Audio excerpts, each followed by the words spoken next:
Hello class, and welcome to this teaching video on lo-fi aesthetics and chiptune plugins.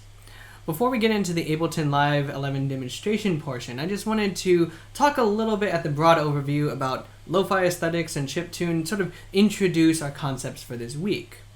Now, I've had you looking at some various articles and videos about using sort of retro-style synth plugins, about using these sounds as the basis for composition, and about lo-fi aesthetics, the idea of not having a track be polished in such a perfect manner and having that be an intentional part of the aesthetic. Now, I know for some of you in your own projects and proposals, some of you have expressed interest in this sort of lo-fi hip-hop or lo-fi music production aesthetic, and so I wanted to say a few words about it. So, from a compositional and historical standpoint, lo-fi aesthetics, I think, are very interesting.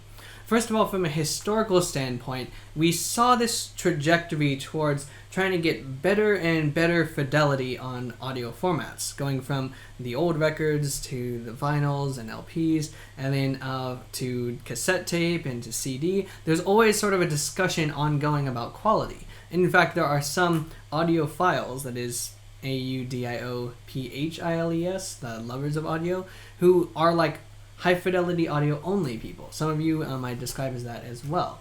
So there's always been these wars about audio formats and what is high fidelity, what is low fidelity.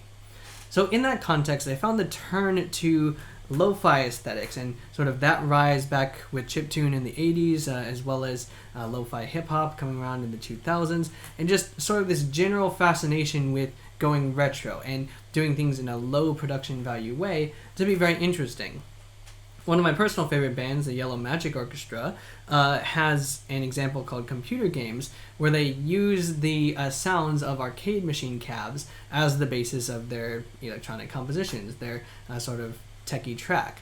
Now, at the time, that was contemporary with them, but certainly I think there are ways in which they were specifically channeling a low fidelity sound as an interesting sound within the context of that track. So go check that out. Okay, so that's sort of the historic interest, that this turn to lo-fi seems to have a contrast to the way that the story, the narrative of recorded music technology typically goes, that is towards higher and higher fidelity. But the lo-fi aesthetic says, so what? Maybe we don't always need the highest fidelity, and maybe there's something actually aesthetically interesting about the low fidelity sounds. All right, that takes us to the aesthetic or the compositional side of this.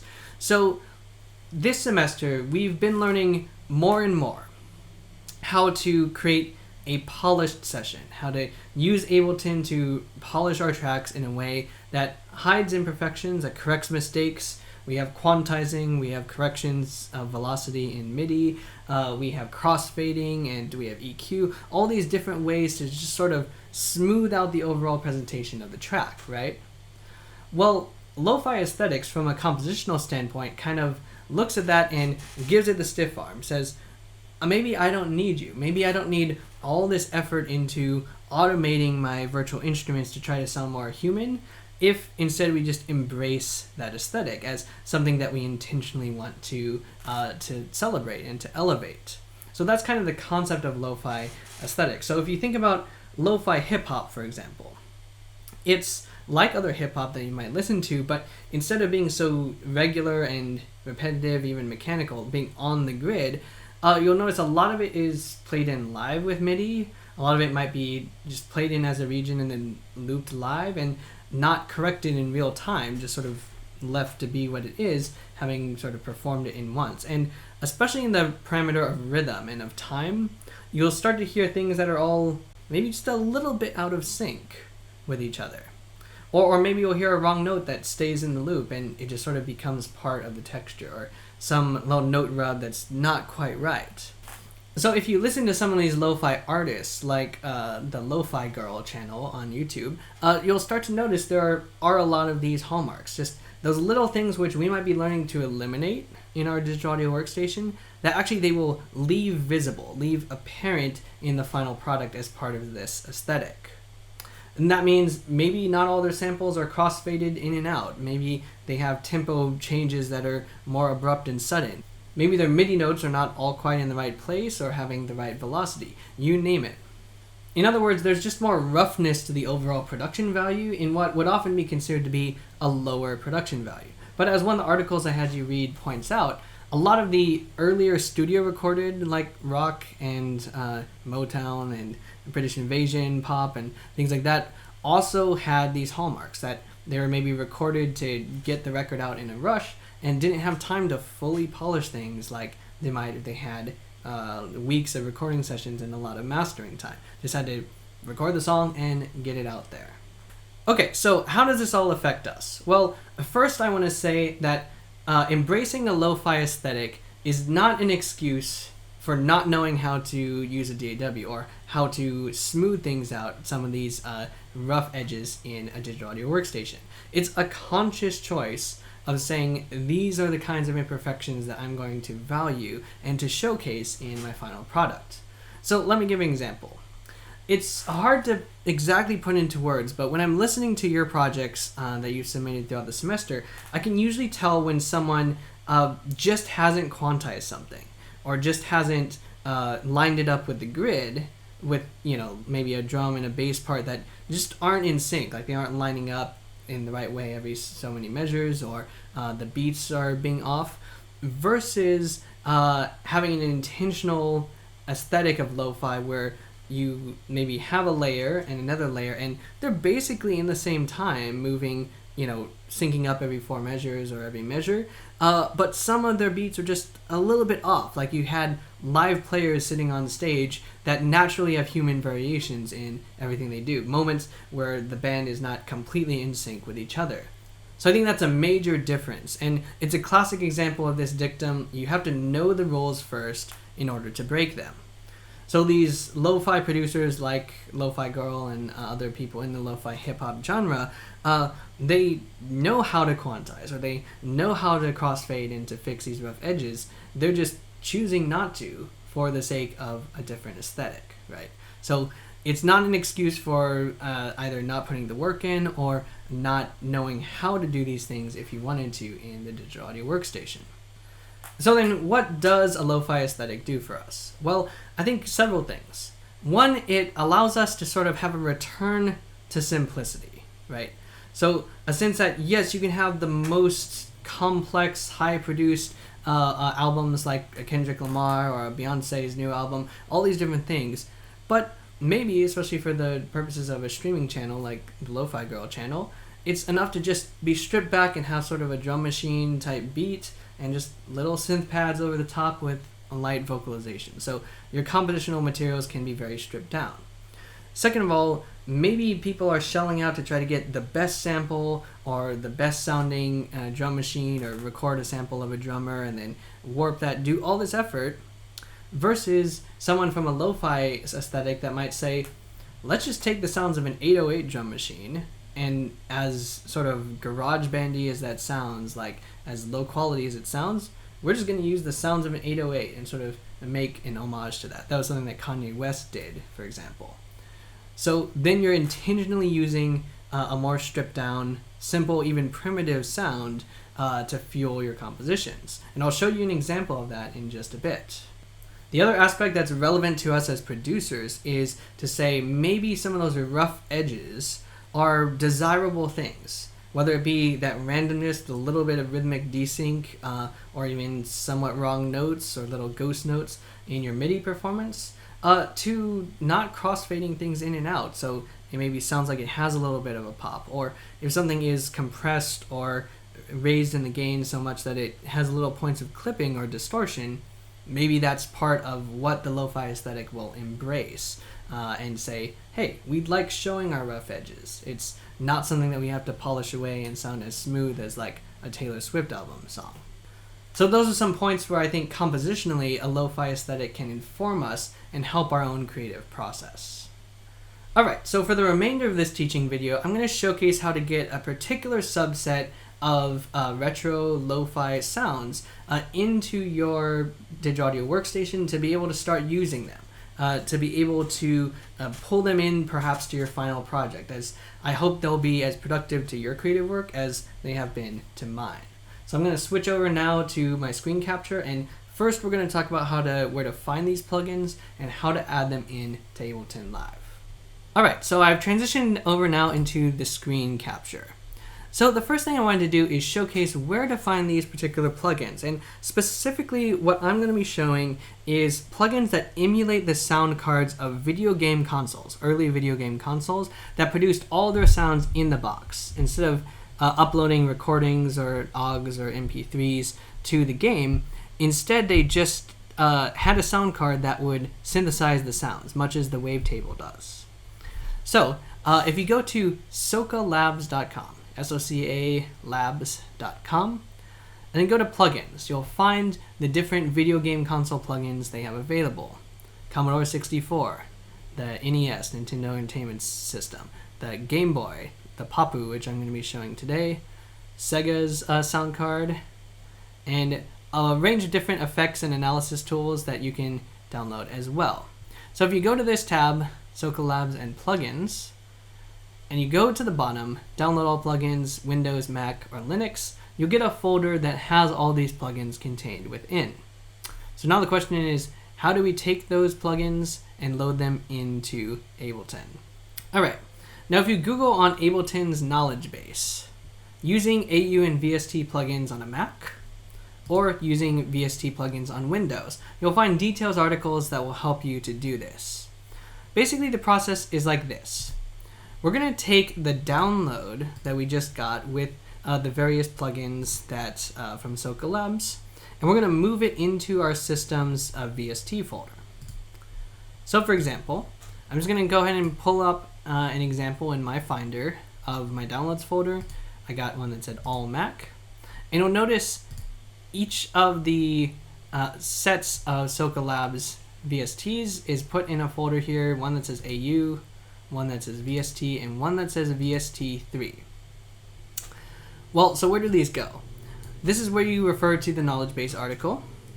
For a Mac, it's going to go here. Macintosh HD, library, audio, plugins, and then components VST or VST3. For Windows, it's going to go to a similar place. C, program files, common files, VST, VST plugins, or VST3. This article will guide you how to do that. Alright, so let me just demonstrate on the Mac. And I've already done this, but I'm going to walk you through the process anyway. Alright, so I'm going to pull up a new file here, and if I hold Command, Shift, and G, it lets me go to my top level volumes folder. From here, I'm going to go Macintosh HD, like the past said, library, audio, plugins. From here, I see those separate folders. Components, which here is the same as AU. Notice in my components folder, everything says components. I have VST, and I have VST3. So now what I would do is I would go to the proper folder, highlight all those plugins, just copy them, and paste them into VST3, which I've already done.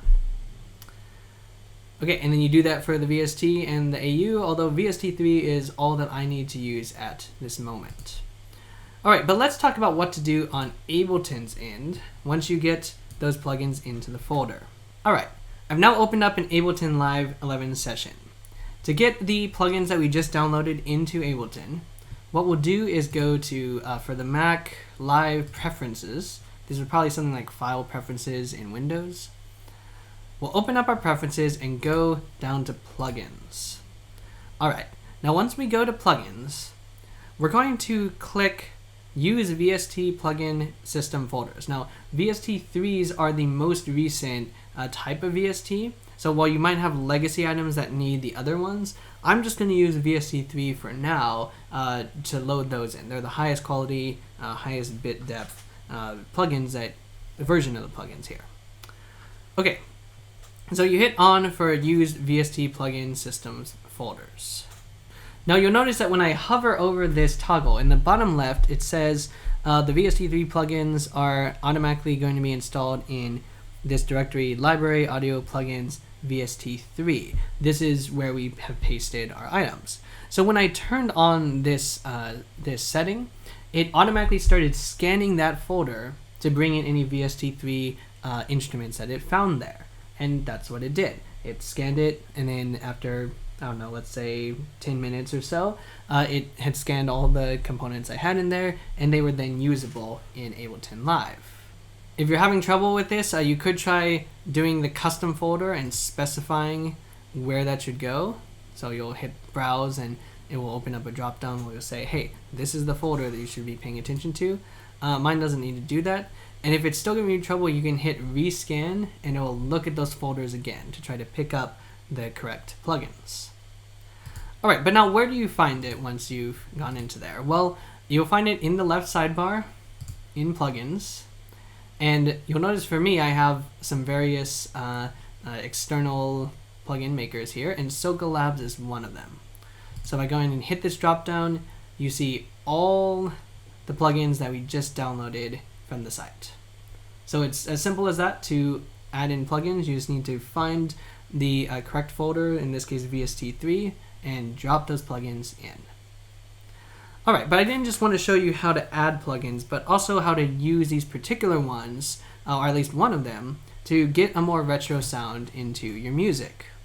So we're going to look today at Papu, which is the Game Boy sound card emulator for the Nintendo Game Boy. All right, so when I double click this instrument and load it up, we see here a number of different tracks. So when I load this up, we're going to see a number of different settings, but let me just go ahead and play the default sound. All right, here we go.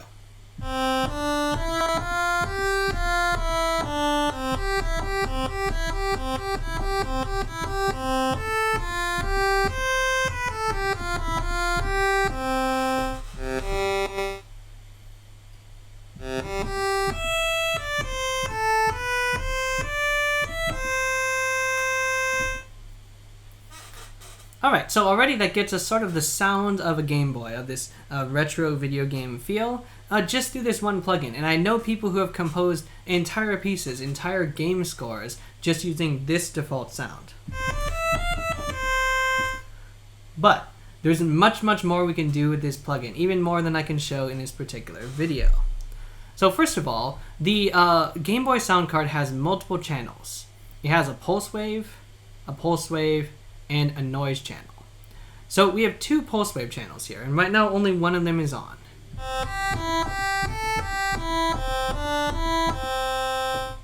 Okay, so what if we turn on the other one? Right here, I turned on pulse wave number 2.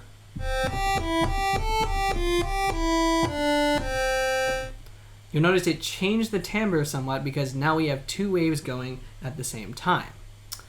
But here's the interesting part. We can change the timbre of each of these pulse waves to create more complex sounds, even than this. I'm going to change that second pulse wave.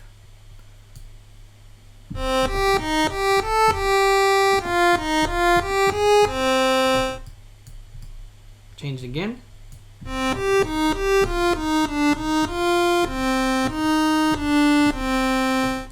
And change it one more time.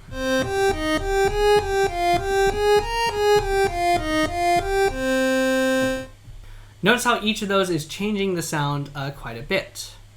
Alright, now one thing I should mention is right now I can only play one note at a time. If I try to hold on 2, that happens. But that's an easy fix. If you go over here to voices, you can change it from a monophonic instrument to a polyphonic instrument by just increasing the voices. 1 to 2.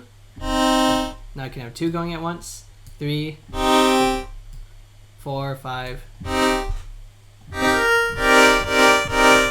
Alright, so there's not really any reason why you wouldn't just want to set it to like 8 voices, so you can play it normally like you would want to on a piano. I'm going to turn down some of this output so that I don't clip.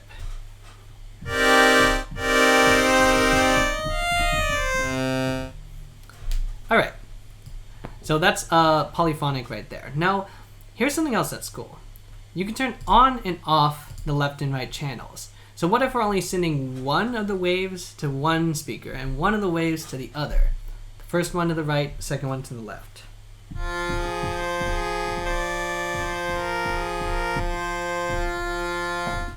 Alright, now there the two were pretty harmonious, so it didn't necessarily have a lot of difference. But what if I change the timbre here all the way to this one, 75%?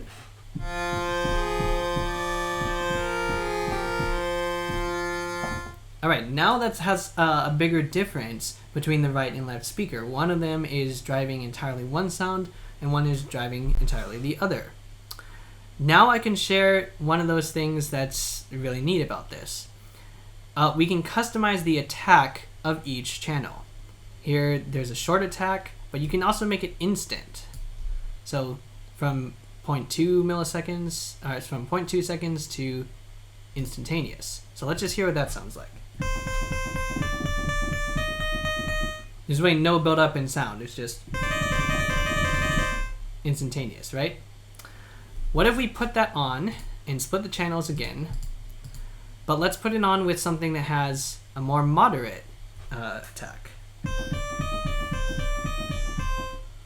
All right, can you hear that slight echo? Da da da da da da da da da da. That's because one has an instant attack and the other comes in just a little bit after, 0.2 seconds after. Let's make it even more extreme, 0.5 seconds. How about 1 second?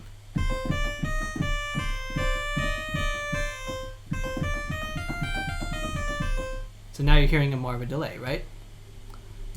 All the way to 1.8.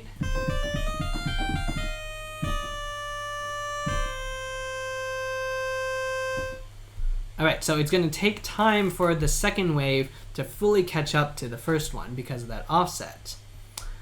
All right, one more thing. What if we make this even more complex? So let's change our timbres here a little bit. Keep one instant attack and the other one with a delay. Let's say 0.8 seconds. What if we were to detune one of these slightly? So I don't really find much use for the tuning knob here because what this is going to do is it's going to raise it or lower it by whole semitones. So for example, -5, let's say, no, -7, is going to lower it by 7 semitones. See how that just makes it a completely different note? Sometimes that could be cool at an octave, like if I do -12 or +12. Maybe without the delay. Okay, I just made an octave doubling there. But let's put the delay back. What I do find cool is not just the detuning, which is by half steps, but actually the fine tuner here, the one that says fine, which is going to allow us to tune up or down by cents. That is part of a semitone. So let's show just making it a little bit sharp, 20 cents sharp.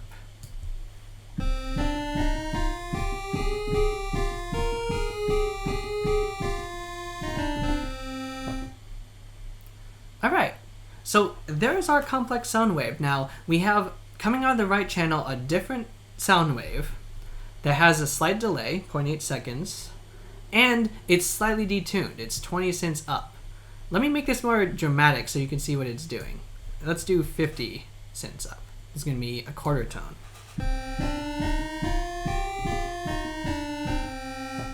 All right, hear that now? That's too much. That's an exaggeration. But I think somewhere in between that and 0 can actually create for a very tasteful effect. You don't want it to sound out of tune, but maybe just a little bit more interesting. Like 25 cents here.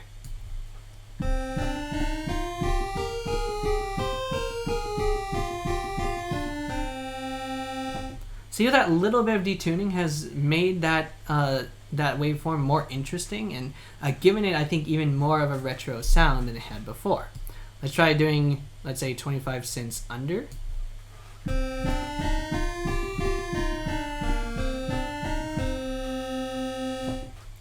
To my ear, it doesn't matter as much whether you're detuning it up or down. It's more about the amount that you're detuning it. Your ear is going to pick up on that little bit of change and just say, oh, that's more interesting. It's sort of like an oboe or a crotale that has just some imperfections to the waveform. It's not just a single pure tone. So I do recommend trying to play around some with the detuning between the two pulse waves. All right, now let's talk about noise. So the last channel for the Game Boy is a noise channel. Noise is basically how they made percussion, which, as you're going to hear, it sounds nothing like drums. But in a lo-fi aesthetic, it can serve very well as a beat or percussion.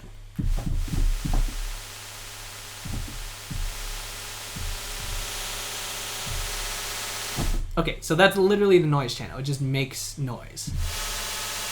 And you have different types of noise depending on the attack.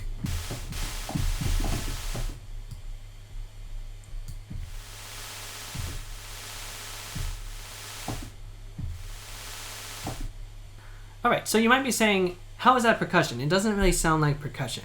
Well, if you use this shift knob, much like the PW knob here, it will change the timbre of the noise. So let's have a low attack so that we can hear it right away like a drum. That's just sort of the basic static. Let's turn up 1. Again, kind of basic. Okay, 2. Alright, getting a little closer.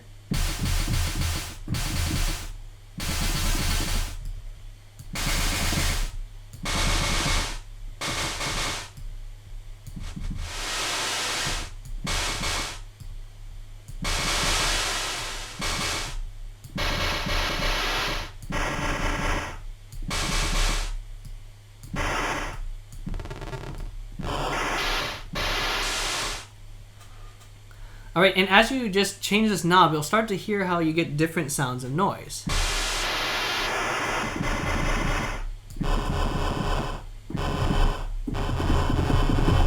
And if you turn the release down, you can start to make percussive things happen.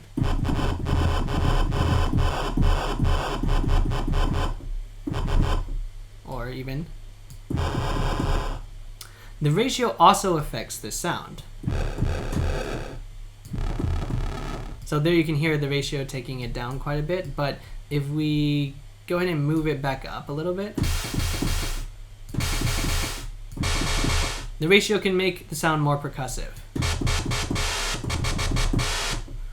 And with a little imagination, you can see how this staticky sound could be used in a percussive way, like hi-hats, snares, even a bass drum. That's certainly how it was used in early video game composing, like on the Game Boy.